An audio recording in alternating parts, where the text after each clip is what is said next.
Imagine you're sitting across from someone in the soft glow of candlelight. They look up and you catch it. That flash of green. Imagine you're sitting across from someone in the soft glow of candlelight. Pure, unmistakable green.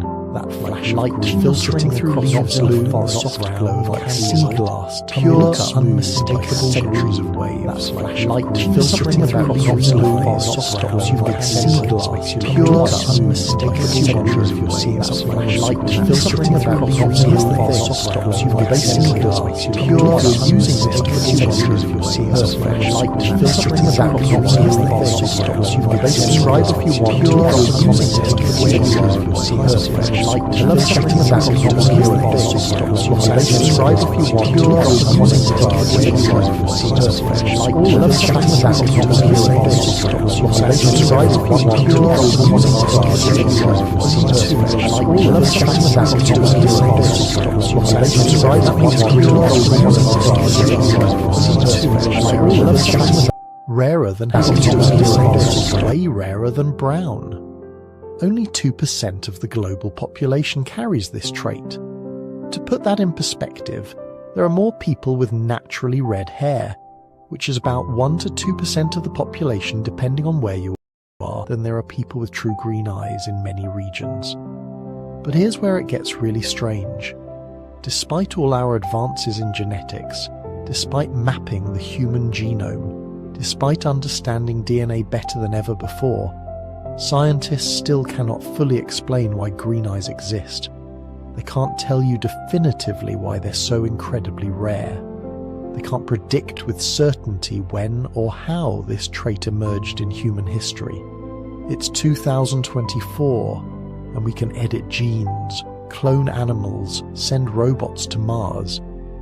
But the mystery of green eyes, still unsolved. Think about that for a second. We live in an age where we can trace our ancestry back thousands of years with a simple cheek swab.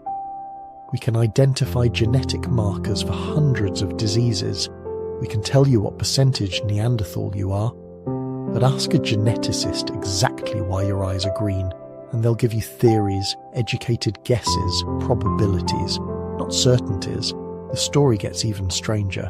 Green eyes don't actually contain any green pigment at all. Zero. There's no green dye, no emerald-coloured molecules, nothing actually green in a green eye. If you could extract the biological material from a green iris and examine it, you'd find brown and yellow pigments. That's it. The green you see, it's an optical illusion, a trick of light scattering through layers of tissue. The same physics that makes the sky blue is what makes green eyes green. So if green isn't really there, what are we actually seeing? And why does it captivate us so completely? Throughout history, green eyes have been associated with magic, danger, mystery, and desire. Ancient civilizations wrote about them in myths. Medieval Europeans feared them as signs of witchcraft. Poets compared them to emeralds and enchanted forests. Artists struggled for centuries to capture their exact shade on canvas, because green eyes seem to change colour depending on the light, the surroundings, even the mood of the person. But beyond the mythology and the romance, there is a genuine scientific puzzle here. Evolution doesn't usually preserve traits that are this rare unless they serve some purpose. And yet green eyes persist across generations, scattered sparsely through human populations, concentrated in certain regions but appearing randomly in others. Some scientists think green eyes emerged around 10,000 years ago, roughly the same time humans developed blue eyes. Others believe they're much older. The genetic mutation responsible involves a gene called OCA2 and another called HERC2, but the way they interact to produce green specifically is still being debated. It's not a simple on-off switch. It's more like a dimmer dial. Let's dive into one of humanity's most captivating and mysterious the rarest traits. eye color on Earth. Only about 2% of And people here's what we're going worldwide to have green explore. eyes. Yeah, We're going they're to the travel rarest of through them all. time, But here's from the wild prehistoric part. That caves color to you're ancient seeing, empires it isn't to actually there. medieval castles. It's a trick of the light. We're Seriously, going to meet green eyes have absolutely rulers, no green pigment. artists The green and you see is legends just who an shaped optical history. illusion. It's We're all going to thanks dig to something into the called Rayleigh genetics, scattering, the very evolution, same physics that the makes the sky psychology look of blue. why we So it's perceive kind of like green a eyes the perfect way storm. we do. You need low melanin, We're going to some yellow examine the pigment, and myths that scattered blue surrounded light. them, the It's a fears really they delicate inspired, balance. the Too much desire melanin, they you get brown. provoked. Too little, and Because they the look story blue. of green And forget eyes what you learned in isn't high just school about biology. biology. At least It's 16 about different human genes are playing a part here. perception, So where cultural did meaning, this super rare genetic trait evolutionary even mystery. come from? What's the It's about origin how story? something so Well, rare, it looks like it's a so trait born way back in unexplained, Ice so Age Europe, seemingly roughly impossible, 10,000 years ago. managed But to why did it stick survive around? and fascinate Could be us anything for from sexual thousands of selection years, to just and nobody knows random the chance. full story yet. Throughout history, our That's view what of green makes it eyes has perfect swung for tonight. wildly, from A divine mystery to that downright science dangerous. still can't completely I mean, back in the solve. witch trials, any A unique trait that trait was shouldn't suspect, exist and but green does. eyes definitely A got mentioned. color that isn't really But there, but at the everyone exact can same see. time, it was a mark of Let's distinction begin. for nobility. Here's Talk about a something that will blow paradox. your mind. And that mystique Green is eyes still with us contain today, absolutely captured no perfectly green in one of the pigment. most famous None. photos ever. Zero. Our brains are just That emerald hardwired to color be you see fascinated. looking back Psychologists from call the it mirror the or halo across a effect. crowded room. So, It in doesn't our actually stories, exist we've in built the this physical whole structure archetype of the around eye. a single It's an genetic optical quirk. illusion. So here's a the trick thing. of physics We that know the happens in science real behind time how it happens, every moment but does someone that looks really at explain you. the magic? It's Let's a genetic start with the puzzle basics, inside an optical because illusion. understanding A reminder why that green beauty can eyes come are from so pure, rare improbable chance. requires understanding how eye color works at all. And it's not what you learned in high school biology. Your iris, the colored part of your eye, is essentially a complex piece of biological architecture made up of multiple layers. The back layer, closest to the interior of the eye, contains cells loaded with melanin, the same pigment that colors your skin and hair. This layer is dark brown in virtually everyone, regardless of what color their eyes appear to be. It's the front layers that create all the variation we see. In the front portion of the iris, you have what's called the stroma, a network of collagen fibers and cells that can contain varying amounts of melanin. When these cells are packed with melanin, light entering the eye gets absorbed, and the iris appears brown. Simple enough. Brown eyes are just eyes with lots of melanin in the stroma. They're the genetic default, the baseline condition that most humans have carried for most of our history. But here's where it gets interesting. When those stromal cells contain less melanin, or when the melanin is distributed differently, something remarkable happens. The light entering the eye doesn't just get absorbed, it gets scattered. This is Rayleigh scattering, the same phenomenon that makes the sky blue and sunsets red. When light waves hit particles smaller than the wavelength of the light itself, shorter wavelengths scatter more than longer ones. Blue light has a shorter wavelength than red light, so it scatters more easily. When light enters an iris with relatively low melanin content, the blue wavelengths scatter back out toward the observer, while the longer wavelengths penetrate deeper and get absorbed. Result? Blue eyes. Except there's no blue pigment involved, just melanin levels low enough to allow scattering, and the physics of light doing the rest. So what about green eyes? If blue is just low melanin plus light scattering, and brown is high melanin, where does green fit in? This is where the genetics gets genuinely strange, almost maddeningly complex. Green eyes require a perfect storm of factors that very rarely occur together. You need moderately low melanin in the stroma, enough to allow some light scattering, but not as little as you find in blue eyes.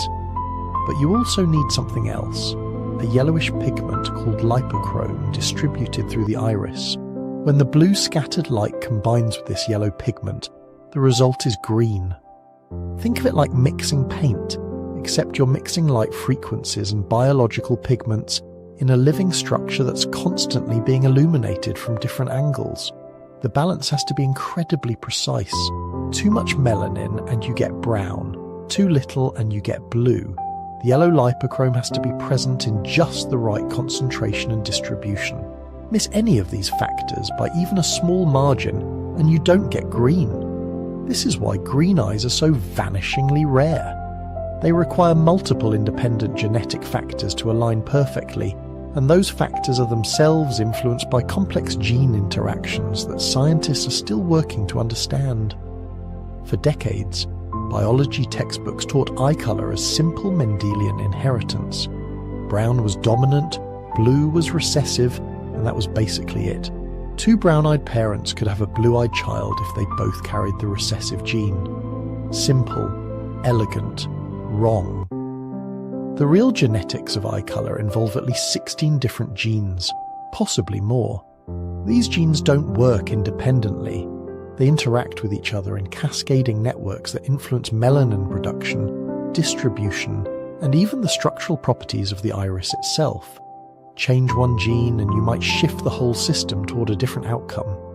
The two most important genes, the ones that do the heaviest lifting, are called OCA2 and HERC2. Both are located on chromosome 15, right next to each other, which is probably not a coincidence.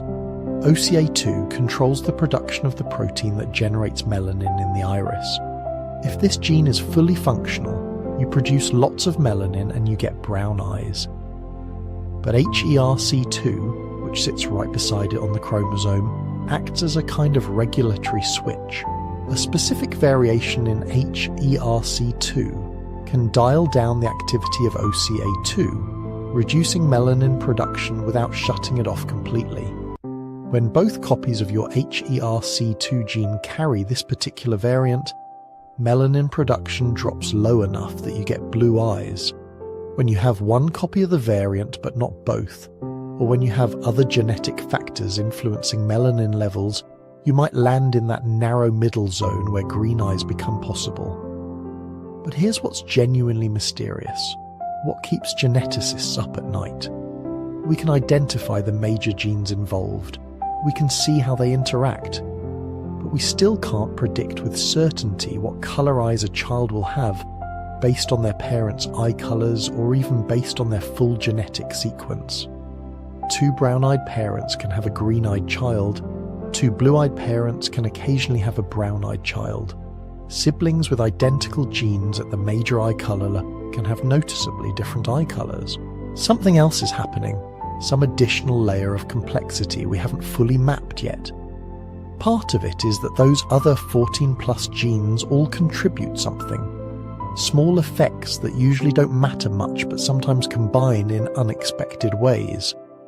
Part of it is environmental factors during development, subtle variations in how genes get expressed in the growing fetus that can shift the final outcome. And part of it, honestly, is probably just quantum randomness at the molecular level. Individual chemical reactions going one way or another during critical developmental windows, effects too small and too numerous to ever fully predict. This is why even identical twins, who share literally 100% of their DNA, can sometimes have subtly different eye colors. Not dramatically different usually, but measurably so. The same genetic recipe playing out in two different developmental environments, influenced by countless tiny random variations in gene expression timing, chemical concentrations and cellular interactions.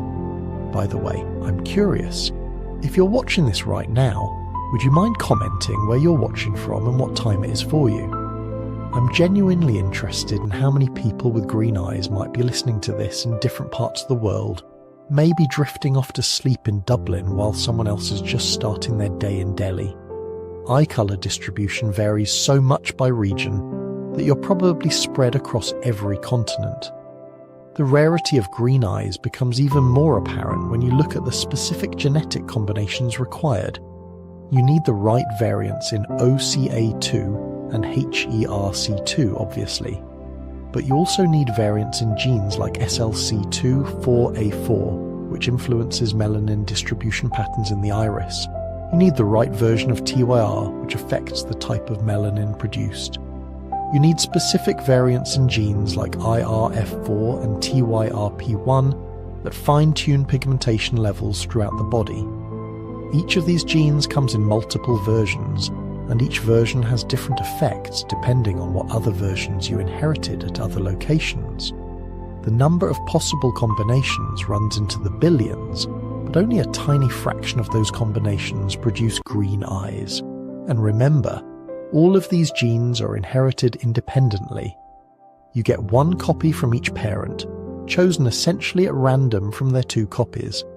The odds of getting exactly the right combination from both parents simultaneously are staggeringly low, unless both parents already have genetic variants that push toward green or blue eyes.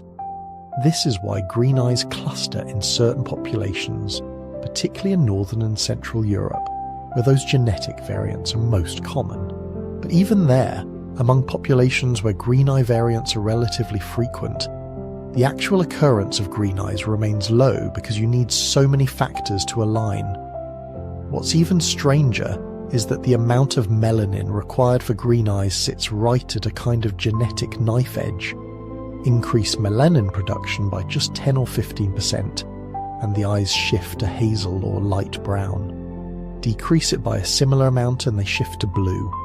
The window for true green is remarkably narrow. Some researchers think this instability might actually explain why green eyes are often described as changing colour in different lighting conditions.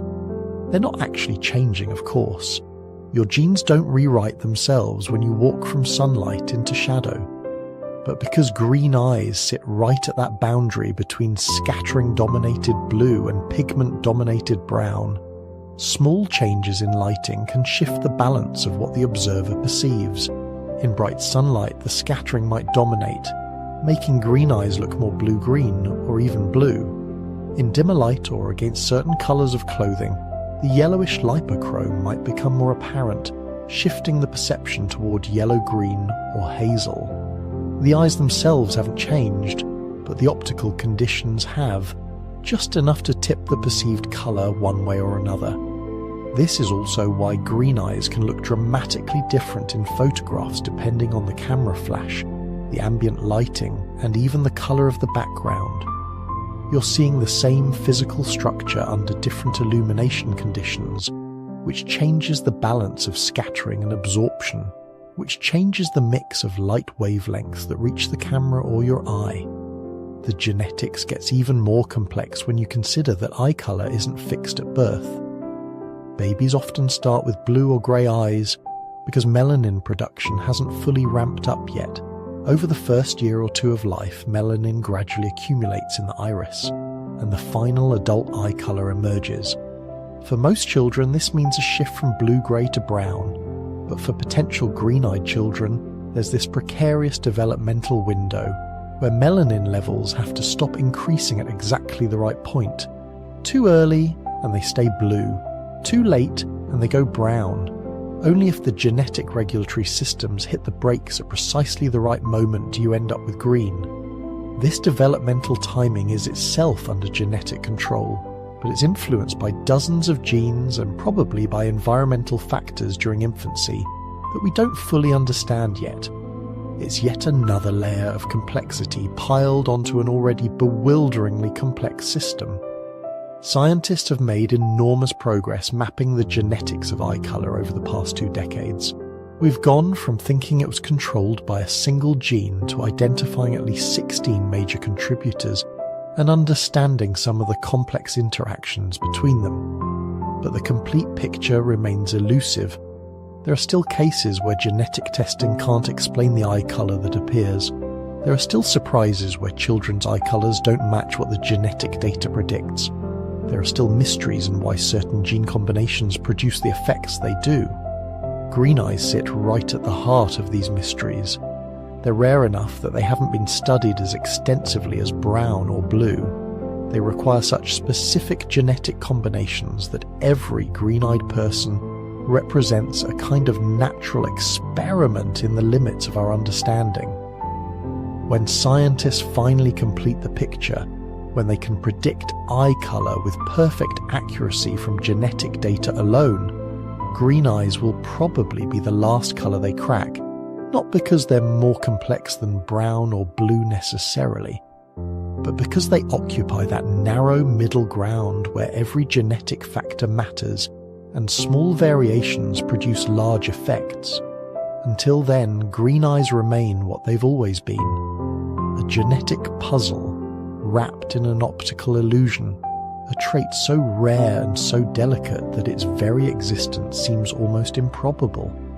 A reminder that even in the age of genomics and molecular biology, human variation still holds mysteries that resist simple explanation. And yet every green-eyed person walking the earth is living proof that somehow, against considerable odds, that perfect storm of genetic factors can align. That billions of years of evolution can produce something as unlikely and as striking as emerald eyes looking back at you from a human face. Let's go back, way back, to a time when ice sheets covered half of Europe and the world was a very different place. Around 10,000 years ago, maybe earlier, somewhere in the cold reaches of northern Europe, something remarkable happened. A mutation. Tiny, seemingly insignificant, a single nucleotide change in a gene called OCA2. And from that microscopic alteration, green eyes were born. But we're getting ahead of ourselves. To understand where green eyes came from, we need to understand where they didn't exist. For most of human history, for hundreds of thousands of years, nobody had green eyes. Brown was the default. Dark brown, the colour of our African ancestors, the colour selected for intense UV protection under the brutal sun of the equator. When early humans looked at each other, they saw brown eyes looking back. Always brown. It was the only option evolution had provided. Then humans started moving. Around 100,000 years ago, small groups began leaving Africa, spreading into the Middle East, eventually reaching Europe and Asia. They carried with them the genes of their ancestors, including those brown-eyed genes that had served humanity so well for so long. But they were entering new worlds, colder worlds, darker worlds, places where the sun wasn't an enemy to be defended against, but a rare visitor to be welcomed. In northern Europe, the rules changed. UV radiation wasn't the constant threat it had been in Africa. The sun hung low in the sky, filtered through clouds and mist. Winter days were short, sometimes just a few hours of weak daylight. The intense melanin protection that had been essential at the equator became, well, optional. And when something becomes optional in evolution, things get interesting. The genetic evidence points to a specific region, somewhere around the Baltic Sea, the Black Sea, stretching across what we now call Scandinavia, northern Russia and eastern Europe. This was the likely birthplace of green eyes. Not a single moment, not one person waking up with green eyes when their parents had brown. Evolution doesn't work that way. It was gradual, spread across thousands of years and countless generations. Here's what probably happened. The OCA2 gene, which had been faithfully producing melanin for eye pigmentation since the dawn of humanity, developed a variant, a mutation that reduced, but didn't eliminate, melanin production. People with one copy of this variant had slightly lighter eyes. People with two copies had even lighter eyes. And in some individuals, when this variant combined with other genetic factors, particularly variations in a nearby gene called HEC2, something extraordinary occurred. The precise combination of reduced melanin in the iris's front layer, with some melanin remaining in the back layer, created an optical effect. Light scattering through the iris in a way that produced not brown, not blue, but green. Archaeological evidence for ancient eye colour is frustratingly scarce. Eyes don't fossilize. Soft tissue disappears, leaving us with bones and teeth, but no direct way to look into the eyes of our ancestors. But modern genetic techniques have opened a window into the past that would have seemed like magic just a few decades ago. When researchers extract DNA from ancient remains, teeth and bones preserved in the right conditions for thousands of years, they can identify the specific genetic variants associated with eye colour. And what they've found is fascinating.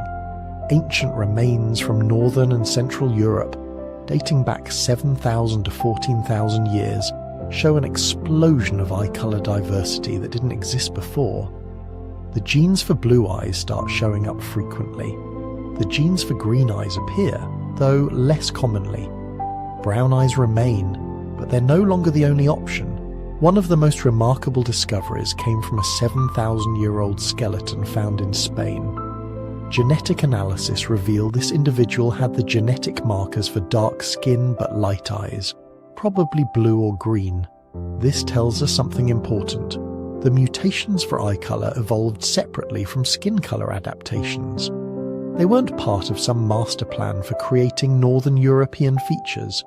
They were independent evolutionary experiments that happened to occur in populations living in similar environments. But why? That's the question that keeps geneticists up at night. Why did green eyes, and light eyes generally, become common in Northern Europe when they're so rare everywhere else? Was it random genetic drift, or was there some advantage to having green eyes in Ice Age Europe? The honest answer is, we don't know for sure. But we have theories, and some of them are pretty compelling. Theory 1. Sexual selection. When humans moved to Northern Europe, they became isolated in small populations. The Ice Age was in full force. Groups were scattered, separated by glaciers and frozen tundra. In small isolated populations, rare traits can become common just by chance, especially if people find those traits attractive. Maybe green eyes, being unusual, became desirable.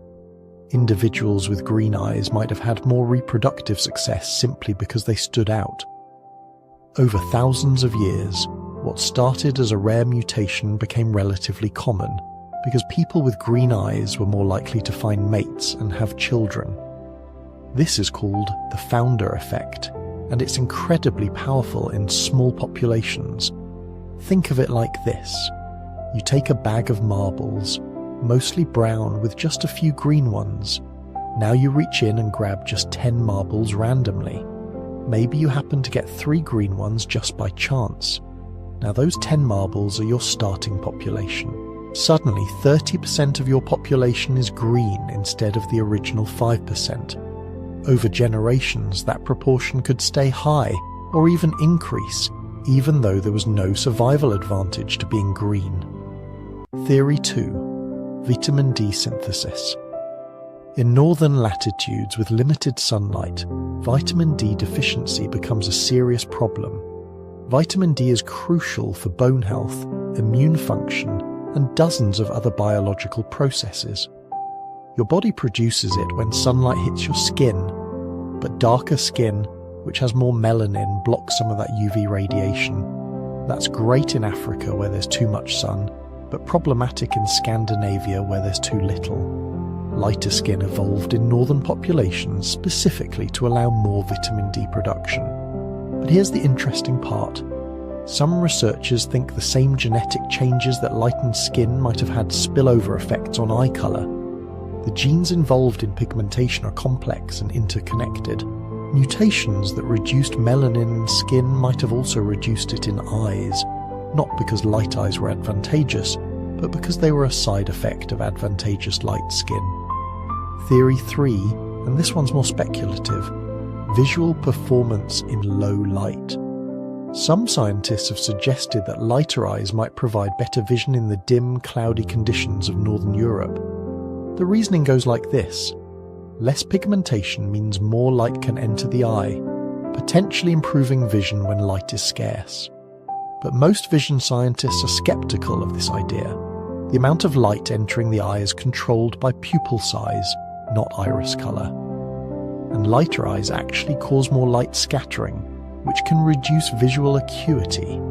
So if there was a visual advantage, it wasn't a simple matter of more light equals better vision. Theory 4, it was completely random. Sometimes evolution doesn't need a reason. Mutations happen. If they're not harmful, they can spread just by chance, especially in small populations. Maybe green eyes spread through Northern Europe not because they helped anyone survive, but simply because they didn't hurt anyone's survival, and they happened to be present in the small groups that founded Northern European populations. The truth is probably some combination of all these factors, sexual selection making them desirable, genetic drift amplifying them in small populations, linkage to advantageous traits like light skin carrying them along for the ride. What we know for certain is that green eyes emerged in Europe during or after the last ice age, and they remained concentrated in European populations for thousands of years. As those populations expanded and migrated, they carried the green eye genes with them. When Indo-European peoples spread across Europe and parts of Asia around 5,000 years ago, they brought their genetic diversity, including eye color variants, to new regions. Later, European colonization and migration over the past 500 years spread green eye genes across the globe. But here's what's remarkable. Despite all that mixing, despite thousands of years of migration and interbreeding, green eyes remain concentrated in the same regions where they originated. Northern and Central Europe still has the highest proportion of green-eyed people.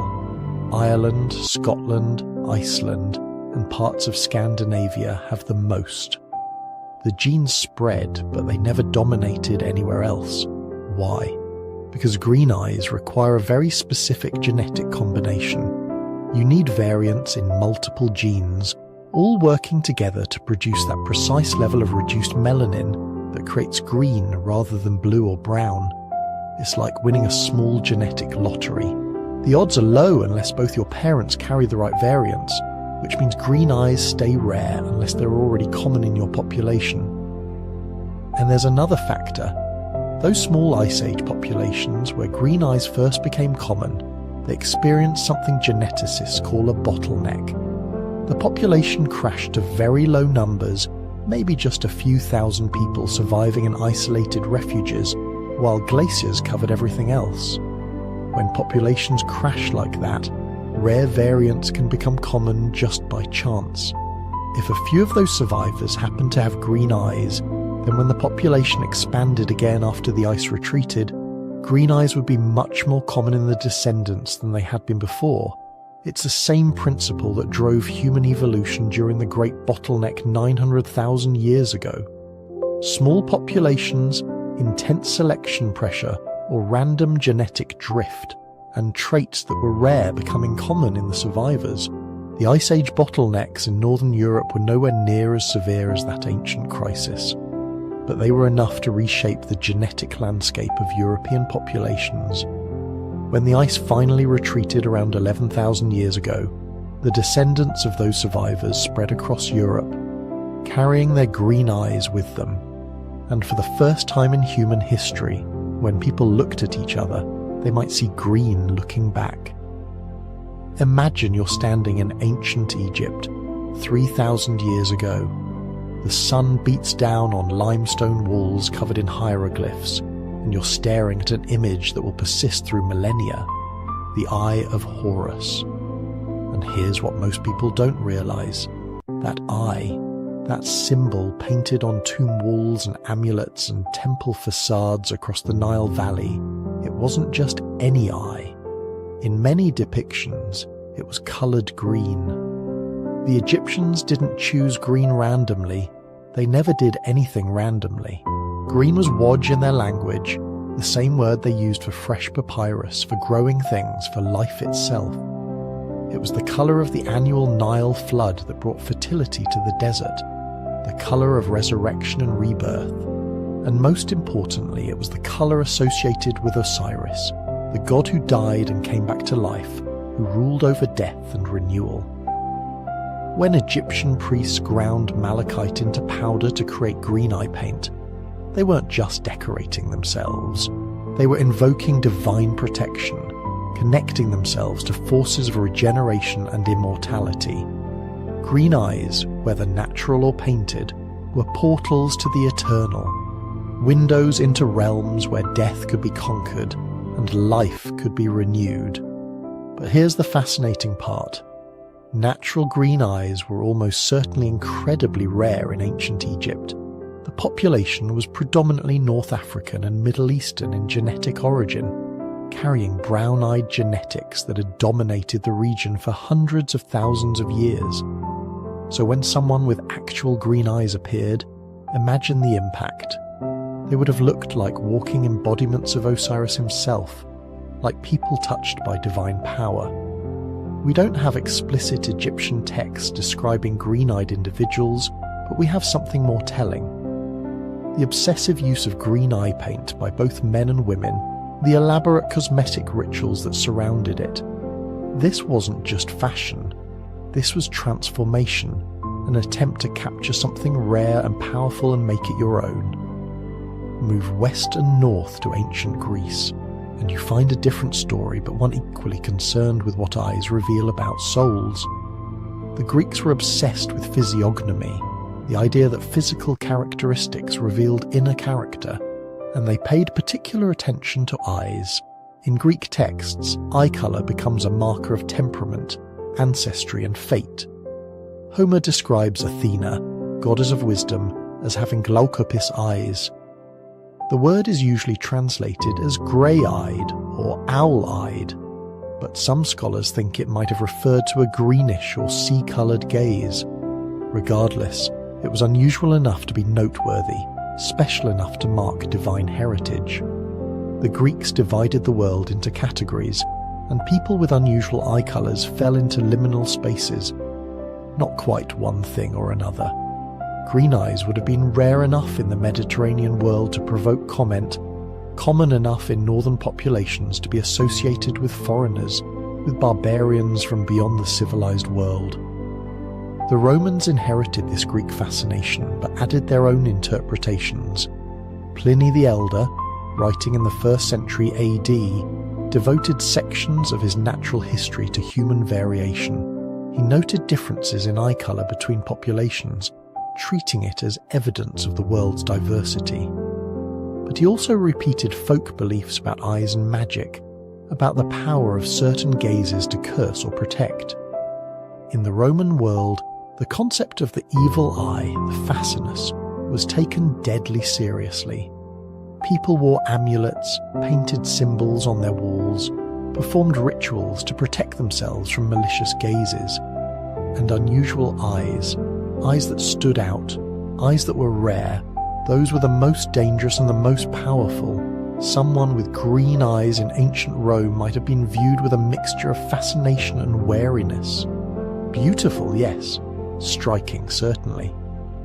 But also potentially dangerous, marked by something that set them apart from ordinary people. Now travel further north and west into the misty territories of the Celts, and later the Norse. Here, green eyes were less rare but no less magical. In fact, they became intimately associated with the other world, with the fairy folk and supernatural beings that populated Celtic and Norse mythology. Celtic legends speak constantly of the Aussie, the fairy people who lived in burial mounds and sacred groves. These weren't tiny creatures with butterfly wings. They were human-sized or larger, powerful and dangerous, capable of blessing or cursing mortals who encountered them. And one of their distinguishing features, repeated across countless tales, was their unusual eyes. Green as new grass, green as deep forest pools, green as things that shouldn't be green. When a child was born with green eyes in Celtic territories, there might have been whispers, changelings, the stories said, fairy children left in place of human babies, or perhaps the child carried fairy blood, descended from unions between mortals and the otherworld folk. This wasn't necessarily viewed as entirely negative. The fairy folk were powerful, and their blood could bring gifts, second sight, healing abilities, poetic inspiration. But it also marked you as different, as someone standing with one foot in each world. The Norse had similar beliefs. Their mythology spoke of the Alfar, elf beings who were more than human, who possessed knowledge and powers that ordinary people lacked. Eye colour appears less frequently in Norse texts than in Celtic ones, but the association between unusual features and supernatural heritage runs through the sagas. When saga writers wanted to mark someone as special, as touched by fate or descended from gods, they gave them distinctive physical traits. Green eyes would have fit perfectly into this category. Common enough in northern populations that everyone knew what they looked like, rare enough that they remained noteworthy. A person with green eyes might be viewed as lucky, as carrying the favour of the gods, or they might be viewed with caution, as someone whose fate was entangled with forces beyond mortal understanding. Shift east and south to the Middle East, and green eyes acquire yet another layer of meaning. In Arabic and Persian folklore, the jinn, those beings made of smokeless fire who inhabited the spaces between the human and spirit worlds, they were often described with striking, unusual eyes, sometimes golden, sometimes green as emeralds. The connection between green eyes and supernatural power ran deep in Middle Eastern tradition. They were considered both beautiful and potentially dangerous. The evil eye, al-ayn in Arabic, was a constant concern. And eyes that were unusual, that caught attention, that stood out, those were believed to carry more power for blessing or cursing. But there was also an association between green eyes and wisdom, particularly mystical or esoteric knowledge. In some Sufi poetry, green eyes become metaphors for spiritual insight, for the ability to see beyond the surface of things into deeper truths. This might have been pure symbolism, but it might also have been influenced by actual people with green eyes who became famous as teachers, poets, or mystics. The rarity of green eyes in Middle Eastern populations would have made them all the more striking. Most people in the region carried genetics for brown eyes, inherited from ancient populations that had lived there for hundreds of thousands of years. So when someone appeared with green eyes, perhaps from mixed ancestry or a rare genetic variation, they would have stood out dramatically. Now travel further east to ancient China, and you encounter a world where green eyes were so rare they might as well have been mythical. Chinese civilization developed in relative isolation, with population genetics dominated by East Asian variants that produced dark eyes almost universally. Green eyes would have been virtually unknown except through occasional contact with Western traders or nomadic peoples. Chinese texts from various periods mention people with unusual eyes, typically describing them as coming from the far west, from the mysterious kingdoms beyond the Taklamakan Desert. These weren't just geographic descriptions. They were markers of otherness, of people from realms so distant they might as well be imaginary. When Buddhist missionaries began arriving in China during the Han Dynasty, some may have carried genetics for lighter eyes, inherited from populations in Central Asia or even further west. Chinese descriptions of certain Buddhist teachers mention their unusual appearance, including their eyes. This would have added to their mystique, marking them as bearers of foreign wisdom from exotic lands. But there's also evidence of suspicion. Physical traits that deviated too far from the norm could be viewed as inauspicious, as signs of imbalance or disorder. The Chinese medical tradition emphasized harmony, the proper flow of qi through body and world. Unusual features might be interpreted as symptoms of disharmony, of something out of proper alignment. Someone with green eyes in ancient China would have been an absolute anomaly.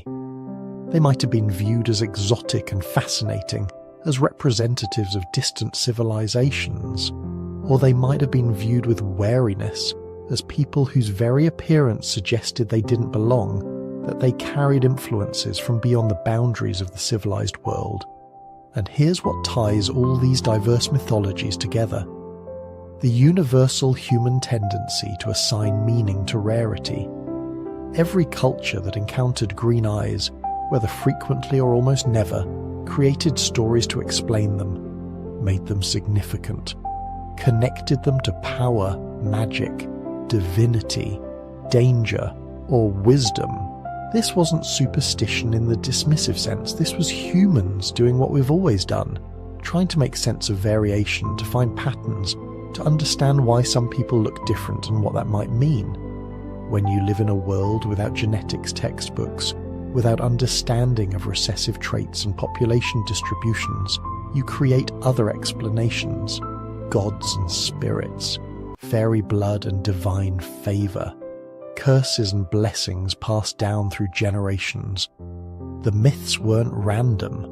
They reflected real observations about how rare green eyes were in different populations. They encoded information about ancestry and migration, about which groups had more or less genetic diversity for eye colour. They just explained these patterns through the frameworks available to them, through stories of gods and other worlds rather than chromosomes and melanin production. And those stories persisted precisely because green eyes remained rare enough to seem special, common enough that everyone knew they existed, rare enough that encountering them still felt significant. They occupied that perfect sweet spot of human attention, familiar yet extraordinary, natural yet seemingly magical. In every ancient civilization that left records, green eyes meant something. They were never just eyes. They were signs, portents, markers of identity and fate. And the stories we told about them reveal as much about us as they do about genetics. They show how desperately we want the world to make sense, how instinctively we create meaning from mystery. But the myths were just beginning. As civilizations grew more complex and interconnected, as religions spread and mixed, the meanings assigned to green eyes would evolve, becoming darker, more dangerous, more entangled with questions of good and evil, salvation and damnation. The medieval world was coming, and it would have very different ideas about what green eyes meant. Picture this. You're living in a small European village in 1486. Your neighbour, a woman named Margaret, who's lived next door your entire life, has been accused of witchcraft. The evidence? Her cows produced more milk than anyone else's that summer. She knew which herbs to use when the blacksmith's daughter fell ill. And most damning of all, she had eyes the colour of spring moss, an unnatural green that seemed to shift and change in the candlelight. 3 weeks later, she burns. This wasn't fiction. This was reality for thousands of people across medieval Europe. And if you had green eyes, you were walking a razor's edge between fascination and execution. The medieval period, roughly 500 to 1500 CE, was a time when the human mind desperately tried to make sense of a world that seemed ruled by chaos. Plague could wipe out a third of a village in a week. Crops failed for reasons nobody understood. Children died of fevers that appeared from nowhere. In the absence of scientific understanding, people looked for other explanations. They looked for signs of the devil's work, and sometimes they looked at eye colour. Here's what made green eyes particularly dangerous during this period. They were rare.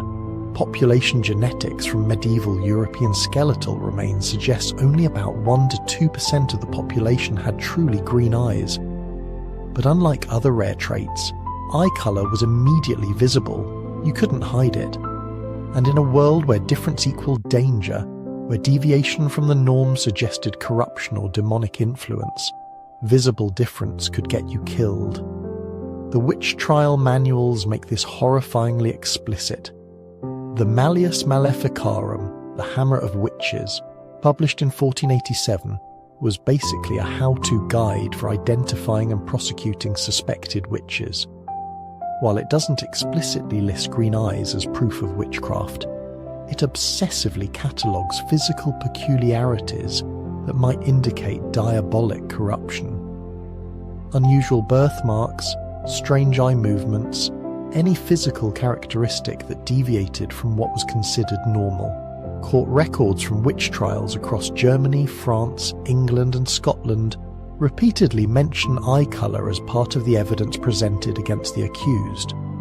In a 1590 trial in North Berwick, Scotland, witnesses testified that one of the accused had eyes that glowed green like a cat's in the firelight. In Bavaria in 1628, a woman named Anna Schwiegelin was partially convicted based on testimony that her green eyes had bewitched a local official, causing him to forget his prayers. The trial transcripts are chilling in their detail, describing how her gaze could supposedly cause milk to sour, babies to sicken, and men to lose their reason. But here's where it gets complicated. where the medieval mind reveals its capacity for profound contradiction. Those same green eyes that could get you burned as a witch could also mark you as blessed, chosen, touched by divine favour if you were born into the right circumstances. Medieval nobility actually prized green eyes, particularly in Northern Europe where the trait was slightly more common. Royal chronicles from the period describe kings and queens with emerald gazes, sea-coloured eyes, eyes like precious stones. Eleanor of Aquitaine, one of the most powerful women of the 12th century, was repeatedly described in contemporary accounts as having remarkable green eyes that seemed to see into men's souls.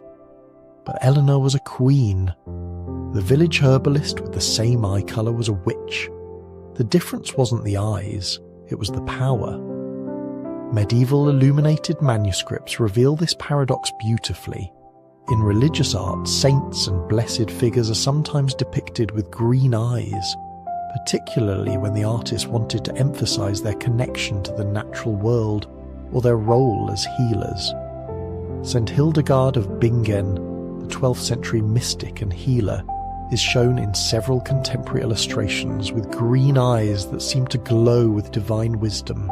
But in the same manuscripts, demonic figures, succubi, tempters, and servants of Satan are also painted with green eyes, though usually with a more yellow-green serpentine quality. The artists were trying to capture something real about medieval perception.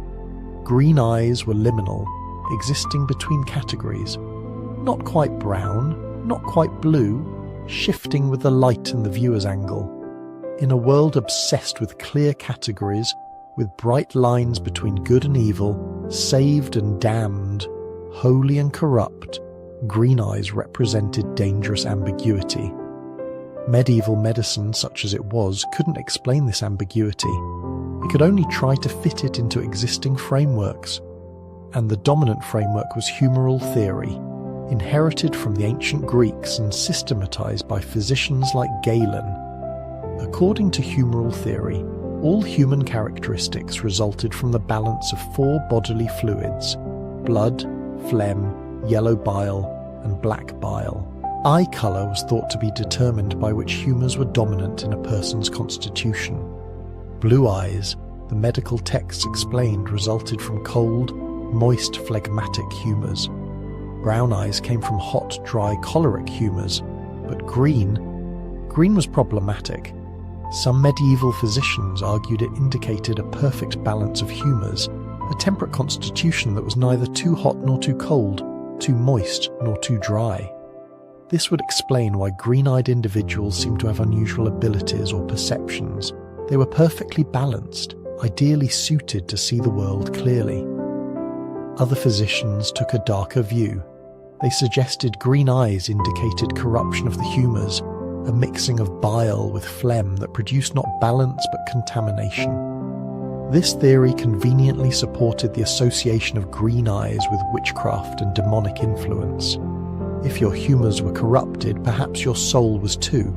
The 13th century physician Gilbertus Anglicus wrote extensively about eye colour in his medical compendium.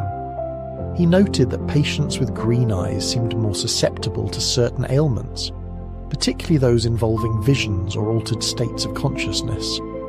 He recorded cases of green-eyed patients who reported vivid dreams, prophetic visions, the ability to see things others couldn't. Was this evidence of medical insight or medical prejudice? We can't know. But his observations influenced medical thinking for centuries. For ordinary people living with green eyes during this period, survival required constant navigation of these contradictory beliefs. If you were wealthy or well-connected, you might emphasize the associations with nobility and divine favor. You might commission portraits that highlighted your unusual eye color, marking you as special, chosen, blessed. If you were poor or marginalized, you learned to avoid direct eye contact, to keep your gaze lowered, to minimize the one physical feature that marked you as different. Some people tried to hide their eye color entirely. Historical records mention various folk remedies and techniques meant to darken or change eye color. Drops made from walnut husks, poultices of crushed herbs applied to the eyelids, even surgical procedures that attempted to alter the iris. None of these worked, of course, but the fact that people tried reveals how dangerous it could be to look different. The literature of the period reflects this ambivalence. In medieval romances, green-eyed characters appear as both heroic and villainous figures. In the 12th century romance of Alexander, the title character's companion, Bucephalus, is described as having human-like green eyes that mark him as a magical creature, neither fully animal nor fully human. In the 14th century poem Piers Plowman, a false prophet is identified partially by his unsettling green gaze. But perhaps the most telling literary treatment comes from the medieval Arthurian legends. Morgan Le Fay, Arthur's half-sister and the most powerful enchantress in the mythology, is almost always described as having green eyes in the medieval texts. But Morgan is neither purely good nor purely evil. She's complex, ambiguous, sometimes helping Arthur, sometimes working against him. Her green eyes are presented as the physical manifestation of this ambiguity, the outward sign of someone who exists between worlds, who can see paths others cannot. This gets at something profound about medieval thinking. The people of this era weren't stupid or ignorant. They were trying to understand a complex world with the tools they had. And what they saw when they looked at green eyes was genuinely unusual, a rare trait that seemed to correlate with other unusual characteristics. The mistake wasn't in noticing the correlation. It was in the explanation they constructed. Some individuals with green eyes probably were more observant, more perceptive, not because of the eye colour itself, but because being noticeably different from childhood might make you more attuned to social dynamics, more careful about reading situations and people. The heightened awareness that comes from being marked as other could look like magical perception to observers who didn't understand the psychological mechanisms at work. Others with green eyes might have gravitated toward roles like healing or midwifery, precisely because those were positions where their difference could be reinterpreted as positive rather than threatening. If people already think your unusual eyes give you special sight, becoming a healer lets you lean into that perception in a socially acceptable way, at least until the witch trials started. By the late medieval period, roughly 1450 to 1600, the persecution reached its peak. Tens of thousands of people, mostly women, were executed for witchcraft across Europe. We don't know how many had green eyes. The trial records rarely preserved such details systematically, but the scattered references that survive suggest that unusual physical characteristics, including eye colour, were frequently cited as evidence. And here's the truly haunting part. The very rarity that made green eyes seem magical also meant that executing green-eyed individuals had a significant impact on the gene pool in some regions. Population genetic studies of modern European populations show reduced genetic diversity in regions where witch trials were most intense. We may have literally burned some of our genetic heritage out of existence, killing people for traits that were simply rare variations of normal human genetics, but some survived. They always do.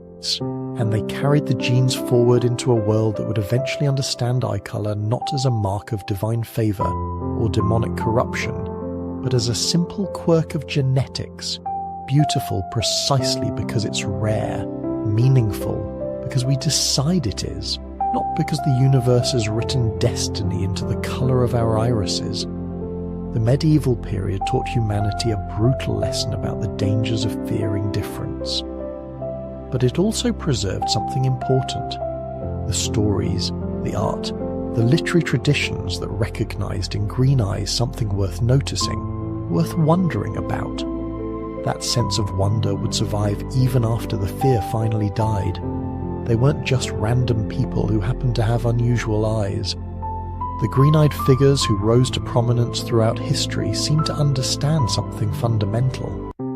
That difference, properly wielded, becomes power. that rarity becomes mystique, that what sets you apart can make you unforgettable. Take Alexander the Great.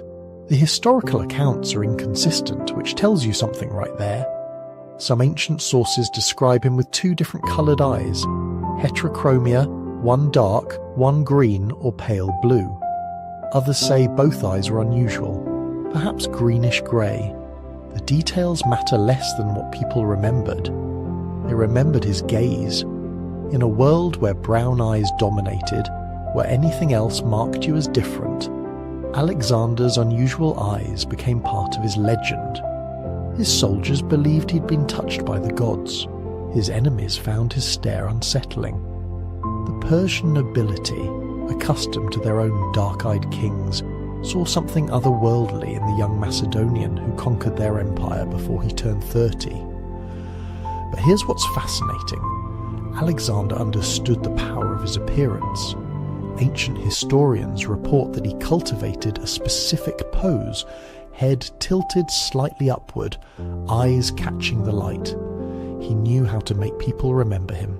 In an age before photographs, before any way to preserve someone's actual face, what mattered was the image you burned into people's memories.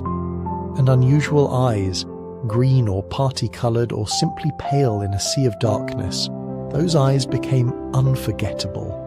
The question is whether his eyes actually helped him conquer half the known world, or whether they just made it easier for the legend to grow afterward. Probably both. Success has a way of making every unusual trait seem mystical in retrospect. But there's something deeper here. Throughout history, people with rare physical features often faced a choice: hide what made them different, or lean into it, make it part of their power.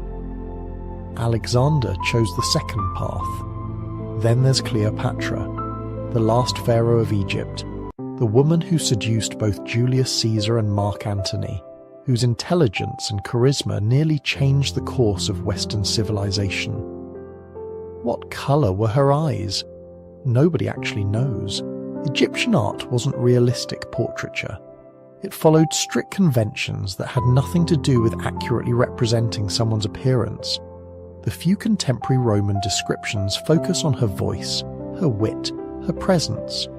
Eyes aren't mentioned specifically, but centuries of later writers gave her green eyes. Why? Because the legend required it. A woman powerful enough to control the most powerful men in Rome couldn't have ordinary features. She needed to be exotic, mysterious, different. Green eyes fit the narrative. They suggested Egyptian mysticism, foreign otherness, a beauty that transcended normal categories. Whether she actually had green eyes doesn't really matter to history. What matters is that storytellers decided she must have, because green eyes made the story better. This tells us something about how we construct our legends. We take what we know happened, someone's actual achievements, and we retrofit them with features that seem to explain the inexplicable. How did this woman from a dying dynasty manipulate the most sophisticated politicians in Rome? Well, she must have had something unusual, something that gave her an edge. Green eyes work as well as anything. By the Renaissance, green eyes had become something artists actively sought out. Not for themselves necessarily, though some painters certainly had them, but for their subjects. Look at Leonardo da Vinci's work. He was obsessed with capturing unusual eye colours, with representing the subtle variations that made faces distinctive. His notebooks include detailed observations about green eyes specifically, how they changed in different lighting, how they appeared almost luminous in certain conditions, how difficult they were to mix on a palette. Other Renaissance painters faced the same challenge. Titian, Raphael, Caravaggio. They all struggled with representing rare eye colours accurately. The problem was partly technical. The pigments available in the 15th and 16th centuries didn't include anything that could really capture the appearance of green eyes.